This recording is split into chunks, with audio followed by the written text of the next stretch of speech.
Okay students, तो अब हम चल रहे हैं हमारे नेक्स्ट क्वेश्चन की तरफ, विच इज़ एलिगोरी।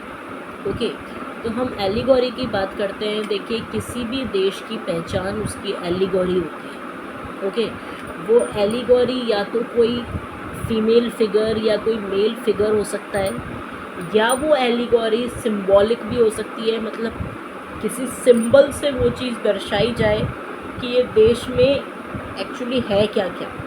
ठीक है, जैसे अब हम अपने देश की बात करें तो हमारे देश में जो एलिगोरी है वो है भारत माता। ओके, तो अगर आप में से किसी ने भी जैसे भारत माता की आपने 26 जनवरी 15 अगस्त को फ़ोटोज़ देखी होंगी आपके स्कूल्स वगैरह में, और सब जगहों पर भारत माता की फ़ोटो को नमन किया जाता है, उनकी पूजा की जाती है। तो आप देख सकते हैं कि भारत माता ने साड़ी पहन रखी है, ठीक है, ऑर्नामेंट्स पहन रखे हैं, ताज मुकुट लगा रखा है, एक फीमेल फिगर।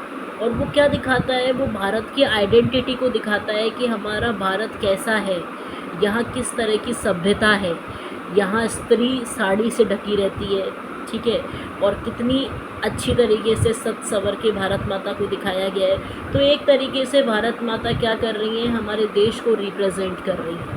तो ऐसे किसी भी देश की एलिगोरी होती है जो उस देश को प्रेजेंट करती है, या तो वो कोई स्कल्पचर हो सकता है, कोई मूर्ति हो सकती है, कोई फिगर हो सकता है, फीमेल फिगर या मेल फिगर, या फिर वो सिंबॉलिक भी हो सकता है, मतलब किसी पत्थर पे कुछ लिखा हुआ, तो वो देश की आइडेंटिटी बन जाता है। ठीक है, तो अगर हम एलिगोरी की बात करें तो एलिगोरी जो है वो बेसिकली एक वे है ऑफ पोर्ट्रेइंग द आइडियाज़। उससे हमें क्या क्या आइडियाज़ मिलते हैं, liberty, justice, democracy and Republic. तो एलिगोरी क्या है, एलिगोरी बेसिकली एक वे है किसी भी चीज़ को पोर्ट्रे करने का, दिखाने का, और उससे क्या आइडियाज़ आते हैं, उससे आइडियाज़ मिलते हैं डेमोक्रेसी का, जस्टिस का, लिबर्टी का, रिपब्लिक का। ओके, तो आपको ये चीज़ पता होनी चाहिए, लिबर्टी मतलब होता है फ्रीडम, जस्टिस मतलब होता है न्याय, डेमोक्रेसी मतलब होता है जनता का अधिकार, और रिपब्लिक मतलब होता है जब हम अपने देश का हेड एक डेफिनेट पीरियड ऑफ टाइम के लिए इलेक्ट करते हैं, तो उसे कहा जाता है रिपब्लिक देश। जैसा कि हमारे देश में है हमारे राष्ट्रपति, जिन्हें एक डेफिनेट पीरियड ऑफ टाइम के लिए इलेक्ट किया जाता है। तो बेसिकली क्या है, जो एलिगोरी है वो एक वे है इन आइडियाज़ को प्रमोट करने का। जो आइडियाज़ कौन कौन से हैं, liberty, justice, democracy and Republic. Okay, तो ये आपको पता होना चाहिए। अब हम बात करते हैं कि एलिगोरी या तो लिटरल हो सकती है, लिखी हुई हो सकती है। ओके, मतलब कुछ देश के बारे में लिखा हुआ है, वही देश की एलिगोरी बन गई, या फिर ये एलिगोरी सिंबॉलिक हो सकती है, किसी सिंबल से दिखाई हुई हो सकती है। जैसे हमारी जो एलिगोरी है वो क्या है, सिंबॉलिक है। कुछ देशों की एलिगोरी होती है जो लिटरल हो सकती है। ओके, तो अब हम बात करते हैं बेटा एलिगोरीज़ के कुछ एग्जाम्पल्स की, जिसमें हम सबसे पहले बात करते हैं एलिगोरी ऑफ फ्रांस। फ्रांस की एलिगोरी का नाम है क्रिश्चियन मरीन। ओके, तो क्रिश्चियन मरीन जो है वो एक फीमेल फिगर है। ओके, इसने रेड कैप पहन रखी है, ट्राई कलर अपने हाथ में ले रखा है, और इनके यहाँ पर एक कोकेट लगा हुआ है। कोकेट बेसिकली होता है बैच। ओके, वो लगा हुआ है। तो वापस से बता रही हूँ कि फ्रांस की एलिगोरी का नाम क्रिश्चियन मरीन है। ये एक फीमेल फिगर है जिसने रेड कैप पहन रखी है, हाथ में ट्राई कलर ले रखा है, और उसके अलावा इनके यहाँ एक कोकेट, एक बैच लग रहा है। Okay, statue of marine was erected in the public places to remind the people of national symbol of unity. Okay fine, देखिए अब इस फिगर को फ्रांस में पब्लिक प्लेस पर लगा रखा है। क्यों? क्योंकि जिससे लोग जब इसके आसपास से गुजरे तो हमेशा अपनी यूनिटी के बारे में एहसास करें कि भाई ये हमारे देश का चिन्ह है और हम सब यूनाइट हैं, हम सब एक हैं, ये फीलिंग आए। जैसे कि हम लोगों को भी तो फीलिंग आती है जब हम अपने नेशनल फ्लैग को देखते हैं, कि हम सब भारतीय हैं, ये झंडा कभी नीचे नहीं होने देंगे, ये हमारे देश की शान है। उसी तरीके से क्रिश्चियन मरीन जो है उसे पब्लिक प्लेस पर लगाने का मोटिव ही ये है कि लोग वहाँ से गुजरें और अपनी यूनिटी को देखकर गर्व महसूस करें।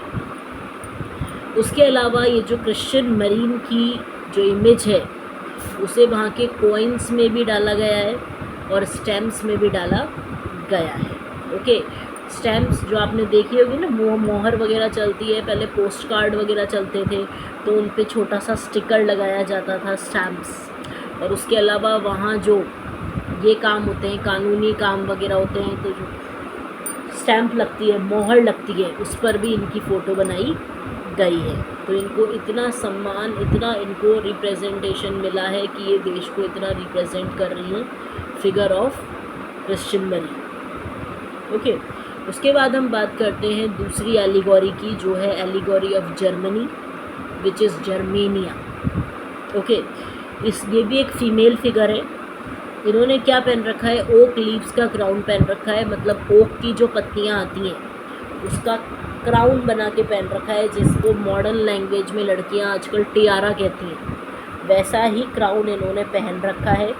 और इट स्टैंड फॉर हीरोइज्म, और वो क्राउन किसका प्रतीक है, वो वीरता का प्रतीक है। तो इस तरह की है जर्मेनिया। ओके, एक और बात बता देती हूँ बेटा, अगर आपसे एलिगोरी यूरोप की पूछी जाए तो आप ये 2 एलिगोरी लिख सकते हैं।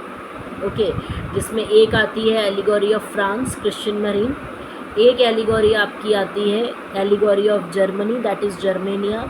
लेकिन अगर यूरोप का स्पेसिफाई नहीं किया है, सिर्फ एलिगोरी पूछा गया है, तो आप इसमें एलिगोरी ऑफ इंडिया भी डाल सकते हैं, दैट इज़ भारत माता।